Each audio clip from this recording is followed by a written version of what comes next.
అన్ని సబ్స్టేషన్లో కరెంటు కూడా ఇచ్చి 2 గంటల లోపలనే మొత్తం కరెంట్ ఇచ్చే పరిస్థితికి వస్తున్నాం.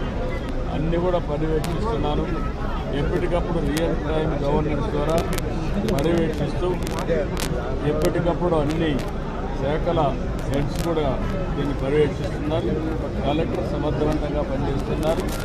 చాలా వరకు ఒక మాటలో చెప్పాలంటే నేను చాలా తుఫాన్లు చూశాను, చాలా సంక్షోభాలు చూశాను. కానీ ఈసారి మాత్రం జిల్లా యంత్రాంగం, అదే మరి రాష్ట్రంలో ఉండే అధికార యంత్రాంగం, ప్రజాప్రతినిధులు కలిసి సమిష్టిగా పనిచేశారు. ప్రజలకు పెద్ద ఎత్తున ఉపయోగపడ్డారు. రాబోయే తొందరలోనే మిగిలిన ఏవైతే ముందు ప్రిపేర్డ్నెస్ వల్ల చాలా వరకు జటిలమైన సమస్యని చాలా సమర్థవంతంగా ఎదుర్కొన్నాం. నిన్న అందుకనే రెస్క్యూ కూడా మీరు చూస్తే 2 తప్ప ఇక్కడ ఎక్కడ చనిపోయే పరిస్థితి లేకుండా మనం కాపాడుకోగలిగాం. ఇప్పుడు వీళ్ళందరికీ రిలీఫ్ కానీ మనం అనుకున్న ప్రకారం ఇవ్వాల్సిన అవసరం ఉంది. అవి కూడా ఆదేశాలు ఇచ్చారు. తొందరలో సార్ రాష్ట్రం మొత్తం మీద శ్రీకాకుళం నుంచి తిరుపతి వరకు మోస్ట్ ఎఫెక్ట్ అయిన తుఫాన్గా ఇది ఉంది. మీరు ఇప్పుడు ఏరియల్ సర్వే కూడా చూశారు. హైయెస్ట్ ఏ జిల్లాకి ఎక్కువ డ్యామేజ్ జరిగే అవకాశం అంటే రకరకాలుగా ఉంది. వరి పంట కొంతవరకు దెబ్బతినింది, హార్టికల్చర్ పంట కొంత దెబ్బతినింది. కొన్ని జిల్లాల్లో విపరీతంగా వర్షాలు పడ్డాయి.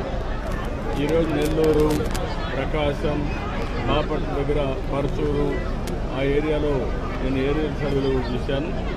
ఎక్కువ నీటితో మొత్తం కూడా ముంపుకు గురైంది. ఇక్కడికి వచ్చే కొద్దికి గాలి విపరీతంగా వచ్చింది. అది కూడా ఒక 70-75 కిలోమీటర్ స్పీడే వచ్చింది. అదే కానీ ఇంకా ఎక్కువ వచ్చుంటే మన కొబ్బరి చెట్ల కలిసి ప్రమాదం వచ్చేది. ఆ పెను ప్రమాదం తప్పే పరిస్థితి వచ్చేది. అయితే అన్నీ కూడా ఎన్యూమరేట్ చేస్తాం. కొంత ఇది నష్టం జరిగింది. కోనసీమ విపత్తు కింద చూడొచ్చు అంటారు. కేంద్రం నుంచి సహకారం ఏ రకంగా? ఇప్పటికే ప్రధానమంత్రి మోడీ కూడా స్పందించారు. అందరూ స్పందించారు. మనం కూడా జాగ్రత్తలు తీసుకున్నాం. ఇక్కడ ఆస్తి నష్టం ఉంటుందో దానిపైన రిపోర్ట్ ఇస్తాం.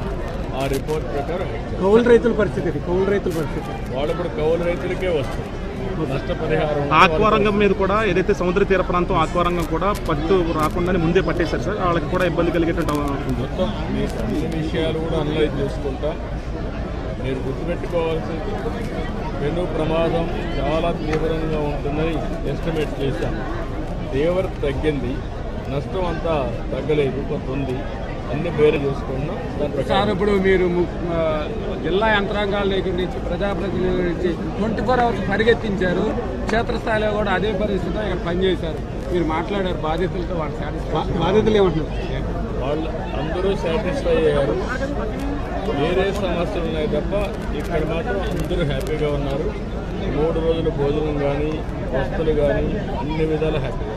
పరిహార విషయంలో ఎలాంటి పరిహారం విషయాలకు సంబంధించి ఇంకా గుర్తించాల్సిన అన్నీ కూడా ఏవైతే మనకు ముందు 2-3 రోజులు ఇక్కడికి వచ్చారు వాళ్ళకి 3,000 రూపాయలు బియ్యం నిత్యావసర వస్తువులు నుంచి పంపిస్తున్నాం.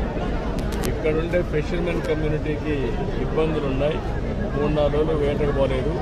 అందుకే 50 కేజీల బియ్యం వాళ్ళకి స్పెషల్గా వాళ్ళకు ఇస్తున్నాం. అదే మరి చేనేత కార్మికులకి, మత్స్యకారులకి అదనంగా 50 కేజీలు.